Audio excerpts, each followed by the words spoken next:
안녕하세요. 구름이입니다. 구독과 좋아요 부탁드립니다. 바르셀로나와 리버풀이 코망에 대해 문의만 했을 뿐 구체적인 제안은 없었습니다. 앞으로 근시일 내에 유럽에서 다른 최고 옵션이 나오지 않는다면 코망은 알힐랄로 이적할 것입니다. 지금까지 알힐랄이 코만을 위해 바이에른에 제시한 금액에 대한 보도는 없습니다. 르키프에서 이적료는 아직 공개되지 않았지만 클럽 간의 원칙적 합의는 이미 이루어졌다고 밝혔습니다. 빌트에서는 킹슬리 코망은 사우디아라비아로 이적해 알힐랄에 합류할 준비를 마쳤고 연봉에 대해선 아직 논의 중이라 합니다. 맨유는 여러 클럽과 제이든 산초 매각을 위한 협상을 진행 중입니다. 관심을 갖는 팀들은 도르트문트, 바이에른 뮌헨, 유벤투스가 있다고 합니다. 볼프스부르크 경기 후 마테우스는 뮌헨의 수비 라인의 현재 상황에 대한 비판적 평가를 주저하지 않았습니다. 그리고 꺼져가는 조나단 타의 불씨도 다시 타오를 조짐을 보입니다. 수비는 FC 바이에른의 아킬레스건이며 앞으로도 그럴 것입니다. 데리흐트는 지난 2년 동안 가장 안정적인 수비수였지만 매각되었습니다. 그는 수비 라인의 리더였습니다.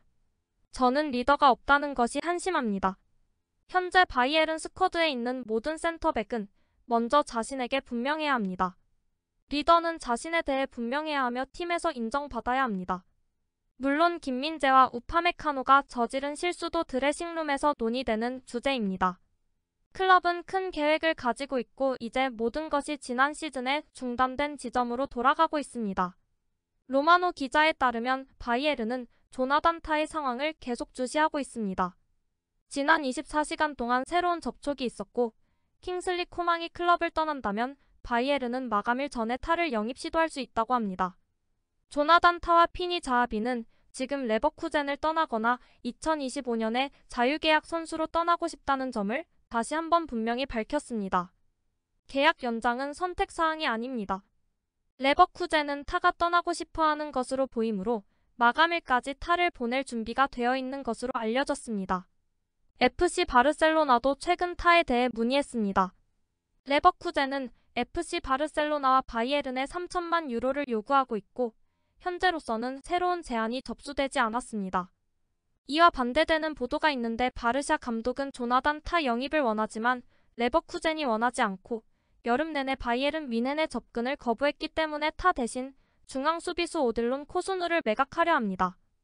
오늘 훈련 세션은 SC 프라이부르크와의 경기를 앞두고 첫 번째 준비 과정이기도 합니다. 볼프스부르크전에 가벼운 근육 부상을 안고 출전한 것으로 알려진 김민재는 오늘 팀과의 워밍업에 참여하지 않았습니다. 팬들은 첫 경기부터 바이에른 수비진을 걱정하기 시작했고 부상을 안고 왜 뛰었는가에 대한 의문도 표하고 있습니다. 김민재에 대한 원색적인 비난이 줄을 이루고 있는데 그 중에 공유할 만한 내용만 모아봤습니다.